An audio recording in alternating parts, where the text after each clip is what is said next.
Hello, and welcome to our third episode of Beyond the Flight Deck.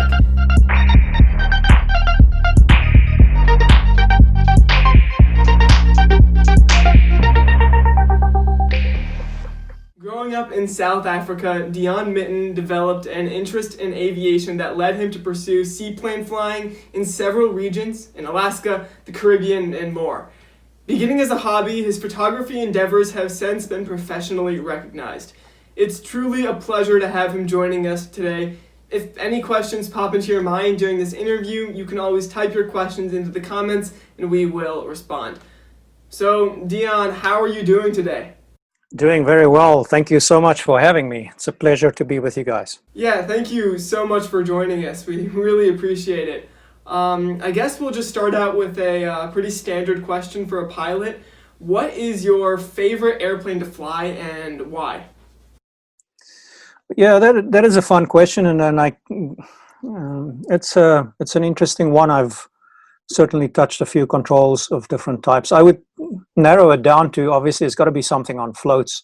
Okay. The the the the Caravan is pretty capable. Let's keep it at that for now. The Caravan has plenty of horsepower. It's Okay. capable on and off the water, and it's not the quintessential bush plane, but it is very diverse in its application, and it performs really, really well, even at max gross. Yeah, did you use that one a lot when you were up in Alaska and things? No, I flew the Caravan in the Bahamas and mostly in the Caribbean, so the southern latitudes. Okay. Cool. Moving forward with your life in particular, as a young boy growing up in South Africa, what contributed to your interest in aviation? I think, like with so many of us, well, first of all, let me preface that I did not grow up in an aviation family, so none of my close relatives were involved. But I had the opportunity to visit the local airports when my dad would travel commercially. Okay. And in those years, you could still get up to the fence line and stand right next to the ramp and watch the big Boeing jets come and go and prepare. And that kind of piqued my interest. And I remember when I was 6 or 7, that made such an impression that I went home and I drew sketches of airplanes, but not so much of the big, the Boeings. It was more about the smaller GA little plane that was parked right next to the Boeing 707 or whatever it was at the time. Yeah. And so that's where it started. And I guess as I grew up, I really had no access to aviation until I graduated from high school, and I went to university. And that's where I was reintroduced to general aviation by some buddies of mine studying with me, during my grad work. Cool. When did you start flying the little planes? Was it right after you graduated high school or? No, so I graduated high school. I then pursued a graduate degree in math and the STEM stuff, Mhm. computer science, physics, and math and such. And all along, I had during those years at university, I had friends that were privileged enough to have pilot's licenses, because it Mhm. really was not a common thing. It still isn't a Yeah. common thing in some of the developing countries. Anyway, so I went for a few rides, and I'm like, this is really interesting, and I think I should give it a try. But of Yeah. course, it was almost prohibitively expensive. And so I spent about 5 years working after receiving a postgrad in computer science and doing a job, saving up in it. So it wasn't after about 5 years after that I saved up enough money, and I went to the flight school and said, told them to get going, let's do this. And that's when I started. Wow. That's really cool. Um, Clearly, I mean, we were talking about the Caravan and these seaplanes before. I mean, you've had a lifelong love for aviation, obviously. But what is it about seaplanes that makes them your favorite in particular? There are many things about flying on and off, operating on and off the water. I think the biggest part of that to me is the amount of freedom that you have as a pilot, freedom to access terrain. And of course, remember, float flying is pretty much the same as helicopter flying. You do that, you operate in a vehicle like that because you want to go to off-airport locations. So Hmm. first of all, it's the off-airport element of that flying, which in its own bring a sense of adventure and, and different decision making and technical skills involved. And then on and off the water is just for those who have done that and are qualified as floatplane pilots, seaplane pilots, they'll know exactly what I'm talking about. And it's the access that you have to remote lakes, seashores, islands, places where typically you would not be taking an airplane. And Hmm. so that to me is very appealing, not just because it's fun and it's off the grid and it's backcountry stuff, Yeah. but part of that is that you can use your airplane to get very close to the people and the places that you're going to visit. So, for example, when you're taking a seaplane to a remote lakeshore or to a cabin, whatever it is, you pretty much pull the airplane right up onto the beach or right by the cabin. You arrive at your destination. Unlike if you think about an airport or a runway, you go to the runway, then you have to get in a rental car, you go to some place maybe close by the airport, but the airplane is not a part of the whole event. Whereas with Hmm. seaplane, it is part of the whole picnic or the whole campfire or the whole overnight camping session or fishing session. The airplane Hmm. is right there, and so it provides an opportunity. If you want to use it in the meantime, just go for a quick trip here or go check out the lake adjacent to where you are or the island just 10 minutes away. Yeah. The access while you're actually at one destination is just so instant and it's so available, and everybody is uh, surrounding you by the airplane. You get really close to family and friends, whereas Yeah. typically friends don't come to airports. It's a pilot thing. Yeah, yeah. I mean, like going off of that, I mean, I went to Alaska a couple of years ago with my family on a vacation, and I remember just how much like flying what played a huge role in getting to like these really remote locations. Like when you were up in Alaska, what was the most like remote, like interesting location that you were able to get to because you had that seaplane? Well, Alaska is an interesting region. As you know, you've been there, Mm-hmm. and for those in the audience that have been there, the majority of Alaska is off grid or off the road system, Mm-hmm. and a lot of the population lives off of the road system, which means you could be 50 miles from a town or 20 miles and be in such a remote area that they probably wouldn't find you there for weeks or days, Yeah. when you go missing. So it's not so much a matter of distance that you travel in Alaska, but it is a function of the terrain and the access weather-wise, whether you get to a remote spot or not. So Mm-hmm. in all the flying that I've done in Alaska, there's some pretty unique spots. With a float flying, you can of course get to the remote seashores. At the bases of marine glaciers is pretty wild. It's just fascinating terrain. It's very surreal scenery. Yeah. But I would say one of the most interesting off-grid places is actually not that far out of Anchorage.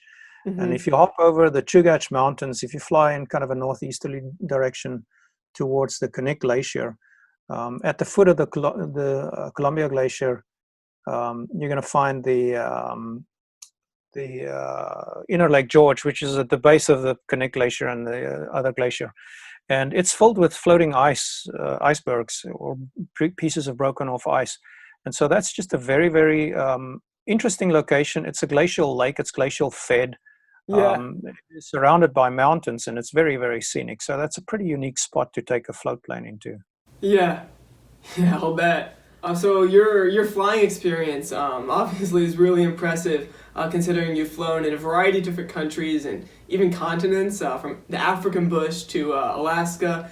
But are there certain elements of aviation that are unique to different regions, like say difference between the Caribbean and Botswana? Yeah, and just to get back to the previous one, I think I slipped up there. It's not the Columbia Glacier, of course, it's the Colony Glacier. At the foot of Okay. the Colony and the Knik Glacier, you find the inner Lake George. Yeah. Um, Unique. Um, Say again the other question about the different regions. Yeah, is there any like difference in the aviation itself between, different regions of the world? Like, are there different rules that you have to follow, different, things that you have to take into account?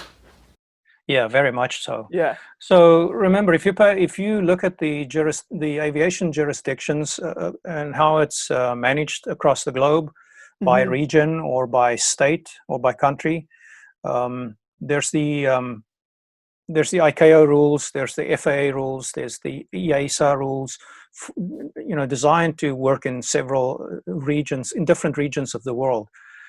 So one of the interesting things, which I haven't really documented well, I still have lots of content and plenty of interesting stories to tell about that. But is the flying in the region of the Caribbean. The reason why it's interesting, and to your question, is you have a collection of different countries, different jurisdictions within a very small geographic region of the world.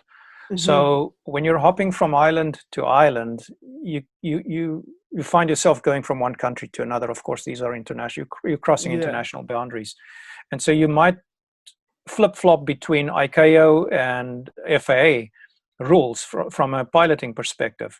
Mm-hmm. So you can be departing, let's say, an FAA system, and then mid-air, as soon as you cross the FIR boundary or FIR into the other region, and if it's let's say ICAO, they'll switch you over to the metric system for millibars of pressure, altimeter readout, um, and they'll use different units as it pertains to that, to ICAO versus FAA, for example.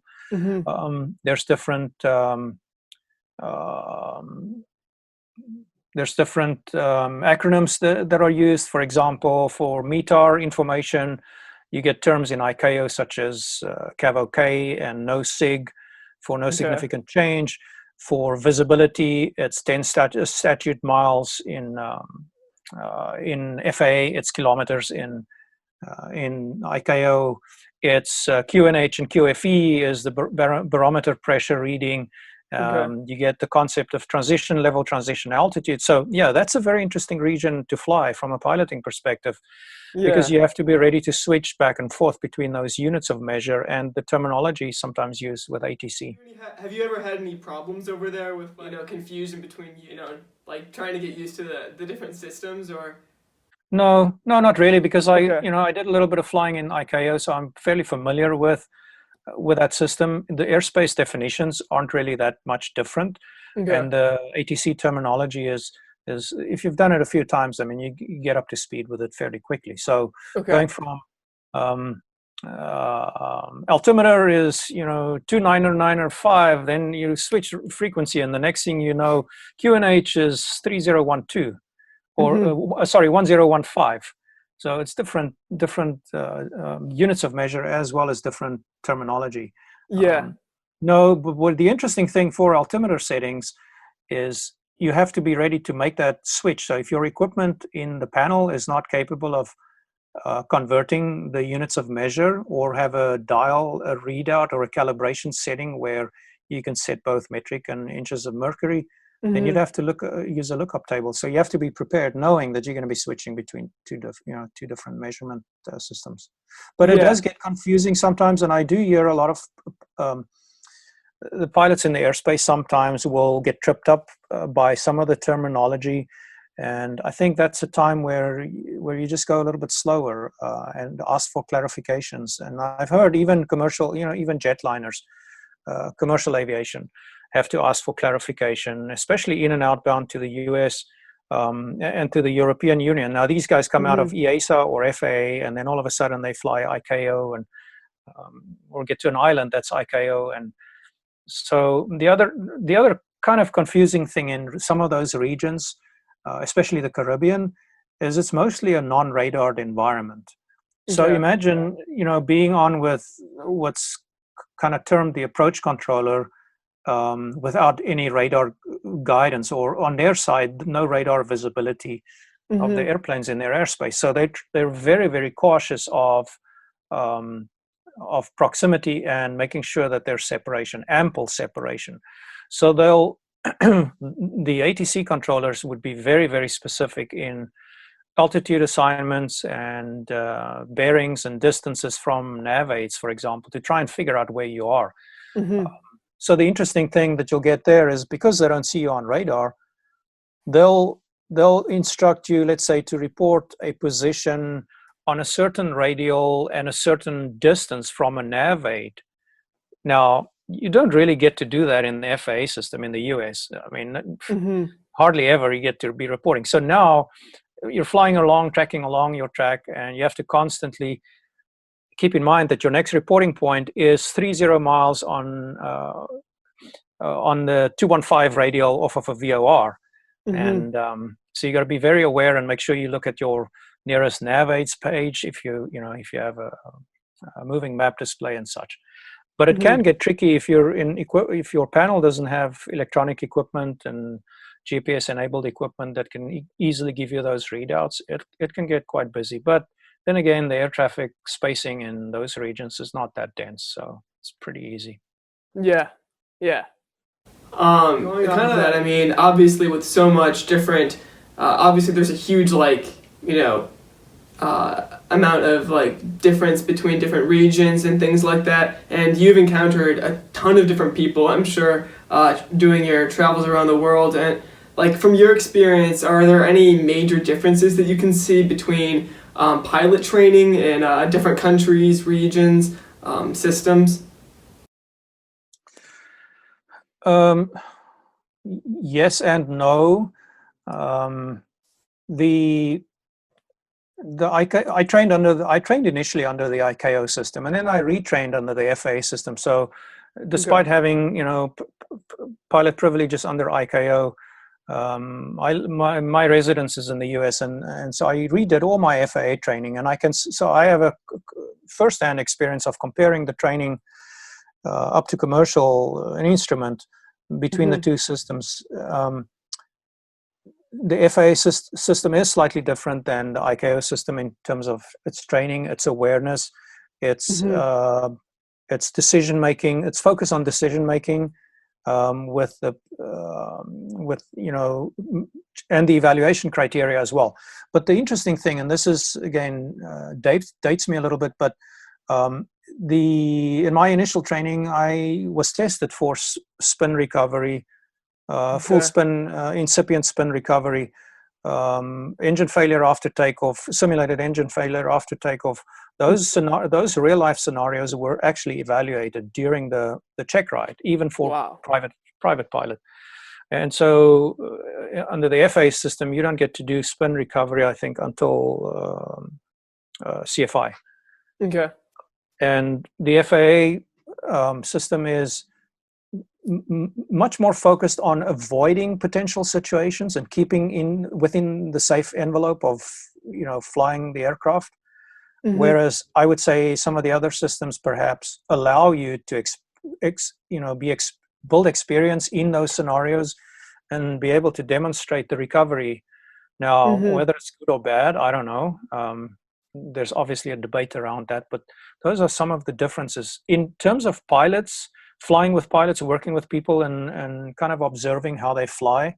It's a mixed bag, I think it depends. It's not so much a system. It depends more on which flight or which mode of flight training they received, whether it was in the US 141 or the other, whether it was at a aeronautics university versus a private flight school. So I mean, the quality can vary all over the show, but I think that's true for everywhere else in the world.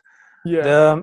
The amount of academic evaluation that's required in ICAO is, I think, higher or more involved than the FAA system. For example, you're written in the FAA system typically, private commercial instrument typically contains one written exam, which covers most of the subjects and the subject fields.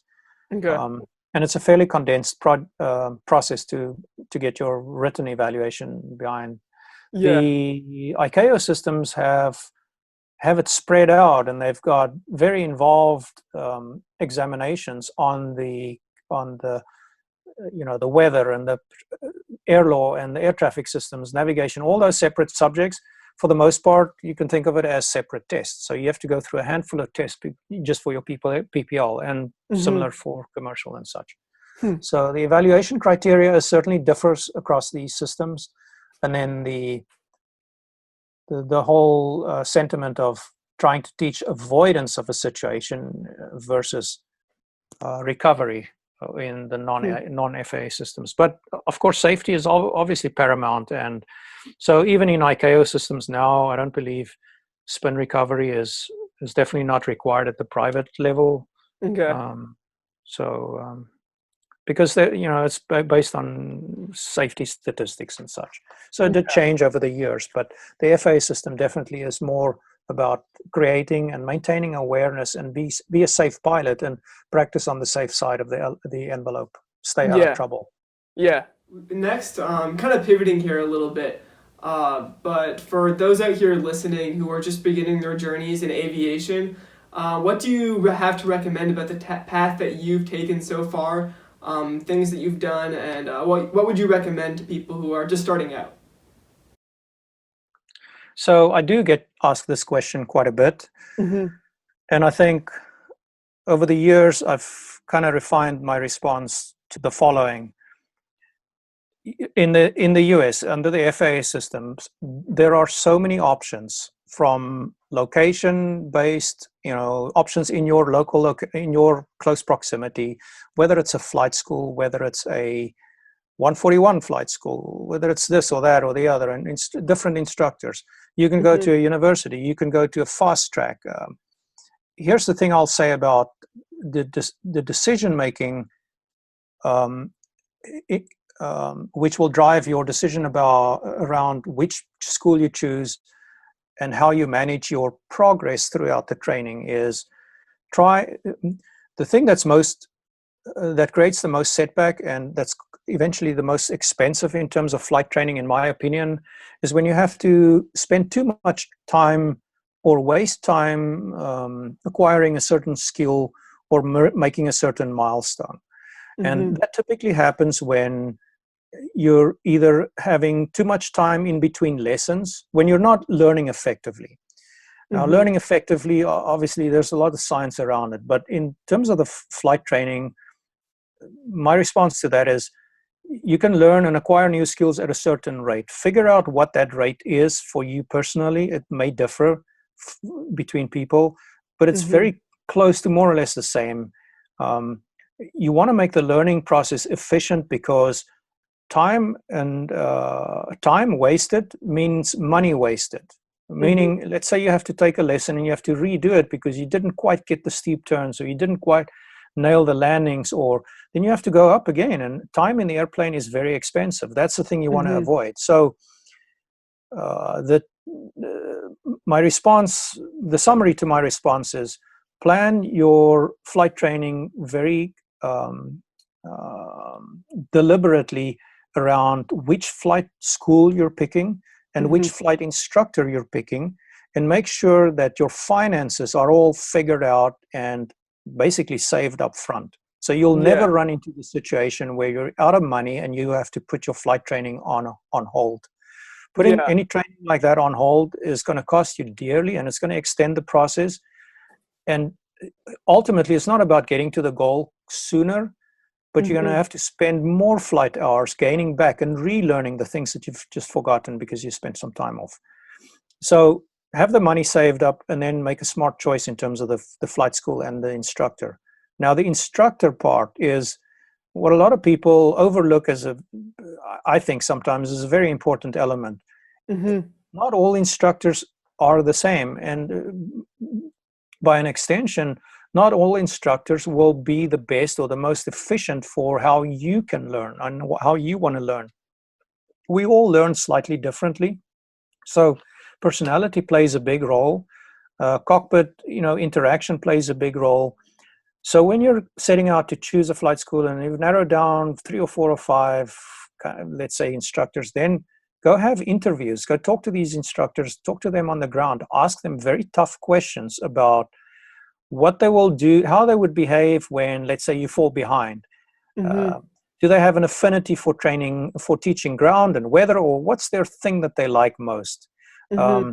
Ask them about, how will they prepare you for the check ride? Do they have a good relationship with the DPE? Because the one situation you definitely want to avoid is you get to check ride ready state, and now you're in a holding pattern because the instructor or the flight school couldn't figure out the relationship with the DPE, and now you're waiting on a DPE. Mm-hmm. So there's a few things, but basically that you want to check out before, and you can save yourself a lot of time and a lot of pain by kind of pre-qualifying your instructor.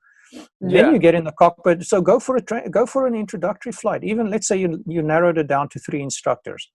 Mm-hmm. Go on an introductory flight with all 3 of them, and then pick based on how you felt in the cockpit, how the whole thing felt, how the communication felt, the interaction, and pick the one that you think works best with you. Mm-hmm. Because ultimately that's going to save you some time and effort and pain in the long run. Yeah.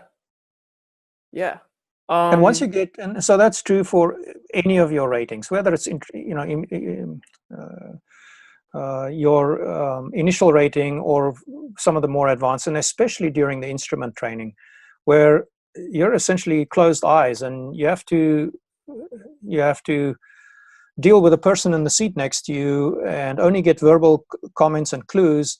You have to sense the body language. You have to try and figure out what's going on really Mm-hmm. while not even looking at the person. So you're intentionally constraining your visibility for the purpose of that training. And now you're also throwing in that into the dynamics of the instructor-student relationship, and that's where things get really sticky very quickly. So you want to and you don't have to use the same instructor for private versus commercial versus the more advanced ratings. Pick an instructor every time from scratch, because remember your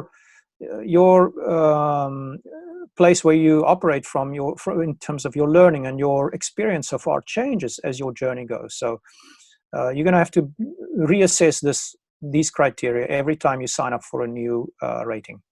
Mm-hmm. I hope that helps. Yeah, for sure. I guess next, kind of going back to your own experience, aside from obviously the amazing views and experiences in the Caribbean and Alaska, what inspired you really to pick up a camera and document your passion for aviation through photography and videography? Yeah, I've always been a fairly visual person, and I've always had an affinity and I guess a little bit of a love of graphic art. So I was sketching from a young age. I know I was, making pencil sketches of stuff, and I was always trying to visualize things that I see in my mind or that I had seen. So that's before the age of easy access to cameras and stuff. So once I got in the cockpit and experienced this 3D world from being suspended above the trees and all this beautiful landscape, I think it just became apparent to me that I wanted to share this experience with people close to me and friends and family. And the only way I could do that, apart from obviously taking them along for the ride, but was to capture and document some of what I see. So I've just got into the habit of camera always in hand or always in the flight bag, because you never know what you're going to see or where you're going to get. And so when you're in a crew environment, of course you're not at the controls. There's opportunity, kind of when you're at cruise and all of that, but there's also flying along with friends. I would often just opt to fly along with friends so I can be the photographer and I can capture some of the things. I would go check it out. I would see it and I'd,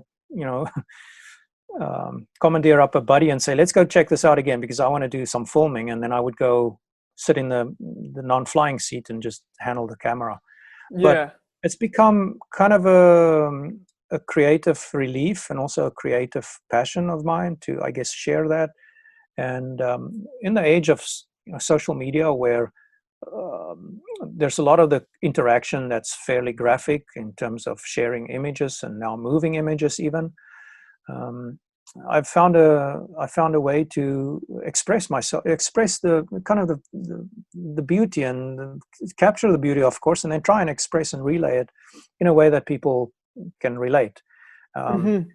So it is technically challenging, and I guess being trained in technology, I do come from that mindset of experimenting with things, and especially with light and capturing Mm-hmm. light, which is what we do. It's a real challenge to try and reproduce the image that we see with our eyes, and also the emotion and the mood that we feel when we're soaring, over mountains or valleys or trees or birds or waterways.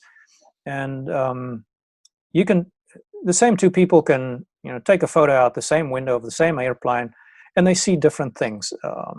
And so my expression of what I see is just that. It's my view, and I try and share the mood and the beauty of nature. And I think, having grown up or having spent my childhood in the African continent, where we are very close to nature, we would take family trips on safari and be in the outdoors a lot. I think, of Mm-hmm. course, I have a great love for our animals and nature and natural places all around the world. And so it is really fun to be able to use aviation and to show that off to people that might never see that, might never experience, might not even know that it's possible, to get Mm-hmm. in an airplane and go to a fun place.